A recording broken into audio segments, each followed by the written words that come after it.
హైదరాబాద్ లో గణేష్ నిమజ్జనం సందడిగా సాగుతోంది. మరిన్ని వివరాలు మా ప్రతినిధి రమ్య ప్రత్యక్ష ప్రసారం ద్వారా అందిస్తారు.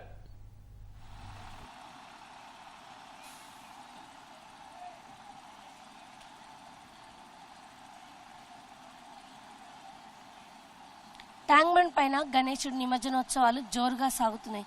యువత కోలాహలం, భక్తుల సందడితో ఈ ప్రాంతం అంతా కూడా సరికొత్త శోభను సంతరించుకుంది. నిన్న ఉదయం నుంచి గణేశుడి నిమజ్జన కార్యక్రమాలు ప్రారంభం కాగా నిన్న సాయంత్రం దాదాపు 5 గంటల నుంచి మరింత ఎక్కువగా ఈ విగ్రహాలు ట్యాంక్ బండ్ పరిసర ప్రాంతాలకు చేరుకున్నటువంటి పరిస్థితి ఉంది. ప్రస్తుతం మనం చూస్తున్నాం పెద్ద సంఖ్యలో ట్యాంక్ బండ్ పరిసర ప్రాంతాలకి ఈ యొక్క విగ్రహాలు అయితే చేరుకున్నటువంటి దృశ్యాలు మనం చూడొచ్చు. ఈరోజు అర్ధరాత్రి నుంచి కూడా పెద్ద సంఖ్యలో దాదాపుగా నిన్న 24 గంటలు, అదేవిధంగా ఈ రోజు ఇప్పటి వరకు చూసినట్లయితే కనుక దాదాపుగా 14,000 వరకు విగ్రహాలు నిమజ్జనమైనట్టు ట్యాంక్ బండ్ పరిసర ప్రాంతాలను తెలుస్తుంది. ఇక్కడికి వచ్చే వాళ్ళని అయితే మనం చూస్తున్నాం. విగ్రహాలు ఏవైతే ఇటు తెలుగుతల్లి ఫ్లైఓవర్ వైపు నుంచి వస్తున్నాయో అందులో కొన్నిటిని ఇటు ఎన్టీఆర్ మార్గ్ ముందు నుంచి కాకుండా కొన్నిటిని ఎన్టీఆర్ మార్గ్ వెనక వైపు నుంచి కూడా తరలిస్తూ అటు ఐమాక్స్ మీదుగా తరలిస్తున్నటువంటి పీవీ మార్గ్కి పంపిస్తున్నటువంటి పరిస్థితి. మరికొన్ని విగ్రహాలని ఏవైతే ఎత్తు ఎక్కువగా ఉన్నాయో, అదేవిధంగా వాటికి కేటాయించినటువంటి క్రేన్ నెంబర్లు ఎన్టీఆర్ మార్గ్లో ఉన్నాయో వాటిని మాత్రమే ఎన్టీఆర్ మార్గ్ వైపు అనుమతిస్తూ ఉన్నారు. చూస్తున్నాం ఇప్పటికీ కూడా బారులు తిరిగినటువంటి దృశ్యాలను మనం చూడొచ్చు. ఇది నిన్న మధ్యాహ్నం నుంచి కూడా ఇలాంటి పరిస్థితే కొనసాగుతుంది. ఈ రోజు దాదాపు సాయంత్రం 5 గంటల వరకు కూడా నిమజ్జన కార్యక్రమాలు కొనసాగే అవకాశం ఉన్నట్టుగా తెలుస్తుంది. మనం చూస్తున్నాం విభిన్న రూపాల్లో కొలిగినటువంటి గణనాథుల దృశ్యాలను చూడొచ్చు. కనువిందు చేసినటువంటి ఈ విగ్రహాలు నిజంగా భక్తులు 10 రోజుల పాటు పూజించినటువంటి ఈ విగ్రహాలను ఇక్కడ విభిన్న రూపాల్లో చూస్తుంటే ఎంతో కనువిందు చేసినటువంటి దృశ్యాలు కనిపిస్తున్నాయి. 1 కాదు 2 కాదు వేలాదిగా తరలిస్తున్నటువంటి విగ్రహాలని చూసేందుకు భక్తులు పెద్ద సంఖ్యలో ట్యాంక్ బండ్ పరిసర ప్రాంతాలకు కూడా చేరుకున్నారు. అయితే శానిటేషన్ పరంగా ఎలాంటి ఇబ్బంది లేకుండా ఉండేందుకు జిహెచ్ఎంసీ సిబ్బంది ఎప్పటికప్పుడు ఇక్కడ ఏర్పడినటువంటి చెత్తని తొలగిస్తూ ఉన్నట్టు, మరోవైపు ట్యాంక్ బండ్ లోపల విగ్రహాల నిమజ్జన కార్యక్రమం పూర్తయిన తర్వాత విగ్రహాల నుంచి వచ్చేటువంటి వ్యర్థాలను సైతం ఎప్పటికప్పుడు తొలగిస్తూ పాండ్ లోపల డెప్త్ తగ్గకుండా ఉండేందుకు కూడా ఈ జిహెచ్ఎంసీ సిబ్బంది అయితే చర్యలు తీసుకుంటూ ఉన్నారు. మనం చూస్తున్నాం ఎక్కడ ఉండిపోయినటువంటి విగ్రహాలు అలాగే ఉండిపోయినటువంటి పరిస్థితి అయితే లేదు. బారులు తీరే అటు తెలుగుతల్లి ఫ్లైఓవర్ వైపు నుంచి చూసినట్లయితే కనుక ఇప్పటికీ 2 వైపులా, అంటే ఇటు తెలుగుతల్లి ఫ్లైఓవర్ నుంచి ఎన్టీఆర్ మార్గ్ వచ్చే వైపు, ఎన్టీఆర్ మార్గ్ నుంచి తెలుగుతల్లి ఫ్లైఓవర్ వెళ్లే వైపు, ఈ 2 మార్గాలు కూడా విగ్రహాలతో పూర్తిగా నిండిపోయినటువంటి దృశ్యాలు కూడా మనకు కనిపిస్తున్నాయి. అయితే ఎన్టీఆర్ మార్గ్ లోపలికి వచ్చిన విగ్రహాలు ఎవరైతే ట్రాలీలతో వస్తున్నారో వాళ్ళకి పోలీసు అదేవిధంగా జిహెచ్ఎంసీ సిబ్బంది స్పష్టంగా తెలియజేస్తున్నారు. పార్టీ ప్రాప్స్ కానివ్వండి లేదా ఈ డీజే చప్పుళ్ళు కానీ ఈ ప్రాంతంలో నిషేధించడం జరిగింది అని చెప్పేసి, ఎవరు వాటిని ఇక్కడ ప్లే చేయవద్దు, అలా ప్లే చేసినట్టు కనుక వాళ్ళకి ఈ డీజే బాక్స్లు ఏవైతే ఉన్నాడో వాటిని కలెక్ట్ చేసుకుంటామని చెప్పేసి హెచ్చరికలు సైతం జారీ చేస్తున్నారు. అదేవిధంగా నిమజ్జన కార్యక్రమాలు పూర్తయినటువంటి ఏవైతే వాహనాలు ఉంటాయో ఆ వాహనాలను ఎప్పటికప్పుడు ఈ ప్రాంతం నుంచి తరలించేటువంటి ప్రక్రియ అయితే జరుగుతుంది. నిన్నటి నుంచి వస్తున్నటువంటి విగ్రహాలు ఏ విగ్రహం ఏ క్రేన్ నెంబర్ వరకు వెళ్ళాలి అన్న విషయాన్ని తెలియజేసేందుకు పోలీస్ సిబ్బంది పూర్తిగా చర్యలు తీసుకున్నారు. మనం చూస్తున్నాం రామ మందిరాన్ని తలపిస్తున్నటువంటి విగ్రహాలు కూడా గణనాథుడి రూపంలో తరలి వస్తున్నటువంటి దృశ్యాలు మనం చూడొచ్చు. వినాయకుడు అంటే పెద్ద బొజ్జ కూర్చున్నట్టుగా కనిపిస్తాడు. ఇలాంటి విగ్రహాలే మనం చూస్తాం. కానీ ఈ ఏడాది వినాయక విగ్రహాలు చాలా అద్భుతంగా ఉన్నాయి. సరికొత్త రూపాల్లో మనకి దర్శనం ఇస్తూ ఉన్నాయి. ప్రస్తుతం మనం చూస్తున్నాం భారీ గణనాథుడు గంగమ్మ ఒడికి చేరుతున్నటువంటి దృశ్యాలు కూడా మనం చూడొచ్చు. క్రేన్ల సహాయంతో భారీ గణనాథుడిని టస్కర్ పై నుంచి గంగమ్మ ఒడికి తీసుకెళ్లేటువంటి ప్రక్రియ నడుస్తుంది. క్రేన్ క్రమంగా విగ్రహాన్ని పైకి తీసుకువెళ్తూ నిదానంగా ట్యాంక్ బండ్ లోపలికి కూడా ఈ విగ్రహాన్ని తరలిస్తూ ఉంటారు. అయితే కేవలం ఒక్క రూపంలోనే కాదు, అనేక రూపాల్లో బొజ్జగన్నపైలు కారుతో ఇదైతే ట్యాంక్ బండ్ పరిసర ప్రాంతాలకు తరలి వస్తున్నాయి. భారీ గణేశుడితో పాటుగా విభిన్న రూపాలు, అదేవిధంగా సాంప్రదాయం ఏదైతే మనం పురాతనంలో అనేక రకాలైనటువంటి దేవతామూర్తులను మనం పూజిస్తామో ఆ దేవతామూర్తులను పోలినటువంటి విగ్రహాలను సైతం ప్రత్యేకంగా రూపొందించడం జరిగింది. దీంతో పాటుగా ట్రెండ్ని సృష్టించే విధంగా అనేక రకాలైనటువంటి విగ్రహాలను కూడా తీసుకురావడం జరుగుతుంది ఈ ట్యాంక్ బండ్ పరిసర ప్రాంతాలకు. మరీ ముఖ్యంగా కొద్దిసేపటి క్రితమే ఆపరేషన్ సింధూర్ని తలపించేటువంటి విగ్రహాన్ని సైతం ఇక్కడ తీసుకొచ్చి నిమజ్జనం చేశారు.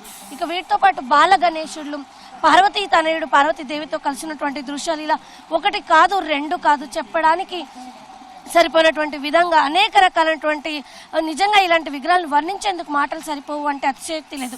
అలా భిన్నమైన రూపాల్లో గణేశుళ్ళు ఎంతగా అంటే మండపాల్లో 10 రోజుల పాటు కొలువు తీరి 11వ రోజు కదిలినటువంటి గణనాథుడు ఈ రోజు 12వ రోజు ఇంకా కూడా నిమజ్జన కార్యక్రమాన్ని కోసం తరలిస్తున్న పరిస్థితి ఉంది. ఇప్పటి వరకు జిహెచ్ఎంసీ పరిధిలో దాదాపు 2,70,000 వరకు విగ్రహాలు ఈ రోజుతో కలిపి నిమజ్జన కార్యక్రమాలు పూర్తి చేసుకుని, అయితే నిన్నొక్క రోజే దాదాపు 11,000 విగ్రహాలని ఈ యొక్క ట్యాంక్ బండ్ పరిసర ప్రాంతాల్లో నిమజ్జన కార్యక్రమాలను అయితే తరలించారు. ట్యాంక్ బండ్ చుట్టూరా ఈ విగ్రహాలు మనకి దర్శనమిస్తాయి.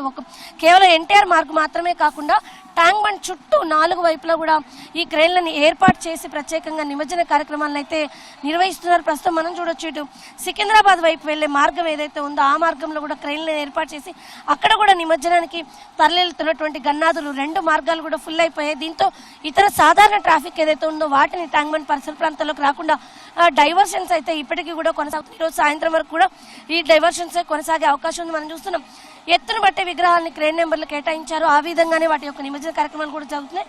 ఇటు మనం ఏదైతే ట్యాంక్ బండ్ వైపు నుంచి సికింద్రాబాద్ వెళ్లే మార్గం ప్రస్తుతం చూస్తున్నాం. దీంతో పాటుగా నెక్లెస్ రోడ్ ఏదైతే ఉందో అక్కడ కూడా ఇలాగే 10 క్రేన్లను ఏర్పాటు చేసి అక్కడ నిమజ్జన కార్యక్రమాలు నిర్వహిస్తున్నారు. మొత్తం ట్యాంక్ బండ్ పరిసర ప్రాంతాల్లో 40కి పైగా క్రేన్లని ఏర్పాటు చేసి 40 క్రేన్ల ద్వారా కూడా ఈ నిమజ్జన కార్యక్రమాలను అయితే కొనసాగిస్తున్నారు.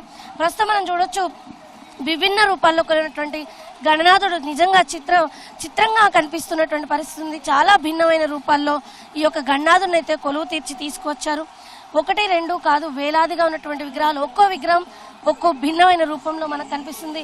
అక్కడ మనం చూస్తున్నాం రకరకాలైనటువంటి గణనాథులు, మరీ ముఖ్యంగా భారీ బొజ్జ గణపయ్య కొలువు తీరాడు. ఆ వెనకాలే రామ మందిరాన్ని తలపించేటువంటి అలంకారాన్ని కూడా చేయడం జరిగింది. ఆ ముందు వైపు చూసినట్లయితే కనుక చిన్న గణనాథుడు నృత్యం చేస్తున్నాడా అన్న విధంగా ఉన్నటువంటి దృశ్యం. ఇలా 1, 2 కాదు, రకరకాలైనటువంటి విగ్రహాలు మనకి కనువిందు చేస్తాయి. ఇక మనం క్రమంగా వెనక వైపు చూసినట్లయితే కనుక ఇటువైపుకి చూస్తే ఇక్కడ వెంకటేశ్వర స్వామి రూపంలో వస్తున్నటువంటి వినాయక విగ్రహాలు కనిపిస్తున్నాయి. ఆ వెనకే నృత్యం చేస్తున్నాడు అనిపించేలాంటి వినాయక విగ్రహాలు, ఆ పైన తలపైన పాము పడగతోటి నృత్యం చేస్తున్నటువంటి వినాయకుడు మనకు కనిపిస్తాడు. ఇలా భిన్నమైన రూపాలు వేటికడే చాలా అద్భుతంగా ఉన్నాయి. అంటే ఒకటి బాగుంది ఒకటి బాగాలేదని చెప్పే పరిస్థితి లేదు. ప్రతి ఒక్కటి కూడా చాలా భిన్నంగా ఉన్నాయి, సరికొత్త రూపంలో ఉన్నాయి. ఏటికేడు వినాయక విగ్రహాల తయారీలో కూడా నిజంగా చాలా ఒక రకమైనటువంటి భిన్నత్వం కనిపిస్తుంది. ఈ ఏడాది మరింత విశేషమైనటువంటి గణనాథుడు, మరి ముఖ్యంగా ప్రాధాన్యంగా అంటే భారతదేశానికి చాలా గర్వకారణంగా చెప్పినటువంటి ఆపరేషన్ సింధుని తలపించేలాంటి అనేక రకాలైనటువంటి విగ్రహాలు ఈ ఏడాది ప్రత్యేకంగా మనకి కనిపించడం జరిగింది. అనేక రకాలైనటువంటి ఆపరేషన్ సింధుని తలపిస్తూనే అనేక రకాలు, అంటే ఆర్మీ దుస్తుల్లో ఉన్న వాళ్ళు కానివ్వండి, లేదా పక్కన మిలిటరీకి సంబంధించినటువంటి వ్యక్తులు నిల్చున్నట్టుగా ఉన్నటువంటి విగ్రహాలు, ఇలా భిన్నమైన విగ్రహాలు అయితే ఈసారి నిమజ్జనానికి తరలి వస్తున్నాయి. అయితే 10 రోజుల పాటు భక్తులు కొంగు బంగారమై కొలువుతున్నటువంటి గన్నాథుడు ఈ రోజు గంగమ్మ ఒడికి చేరి మళ్లీ వచ్చే ఏడాది వినాయక చవితి నాడు తిరిగి మండపాల్లో కొలువవుతారు. ఈ నేపథ్యంలోనే చివరిసారిగా ఈ ఏడాది గన్నాథుడికి వీడ్కోలు పలిగేందుకు అటు భక్తులు కావచ్చు, అదేవిధంగా మండప నిర్వాహకులు కావచ్చు పెద్ద సంఖ్యలో ట్యాంక్ బండ్ పరిసర ప్రాంతాలకు వస్తున్నాయి. అయితే సాధారణ ప్రజలు ఎవరైనా సరే ట్యాంక్ బండ్ పైన ఉన్నటువంటి ఈ యొక్క నిమజ్జన కార్యక్రమాన్ని తిలకించాలనుకుంటే సొంత వాహనాల్లో రాకుండా పబ్లిక్ ట్రాన్స్పోర్ట్ ని వినియోగించాలి అని చెప్పేసి ఇప్పటికే అటు అధికారులు అయితే స్పష్టం చేయడం జరిగింది. ఎందుకంటే ట్రాఫిక్ ని ఈ ప్రాంతంలోకి అలౌ చేయడం లేదు. వాహనాలు కూడా చాలా దూరంలో నిలిపి ఉంచాల్సిన పరిస్థితి కాబట్టి సొంత వాహనాల్లో రాకుండా ప్రజలు ఎవరైనా సరే పబ్లిక్ ట్రాన్స్పోర్ట్ ని వినియోగించుకున్నట్టయితే కొంత ట్రాఫిక్ ఇబ్బంది లేకుండా ఉంటుందని చెప్పి కూడా తెలుస్తుంది. మరోవైపు ఇప్పటి వరకు కూడా కోటి వైపు నుంచి, అదేవిధంగా ఖైరతాబాద్ పరిసర ప్రాంతాల నుంచి భారీ సంఖ్యలో ఇంకా ట్యాంక్ బండ్ పైకి విగ్రహాలు వస్తూనే ఉన్నాయి. ఈ నిమజ్జన కార్యక్రమం సాయంత్రం 5 గంటల వరకు కూడా కొనసాగే అవకాశం అయితే కనిపిస్తుంది. కెమెరా పర్సన్ రమణ మహేష్తో రమ్య, ఈటీవీ న్యూస్, హైదరాబాద్.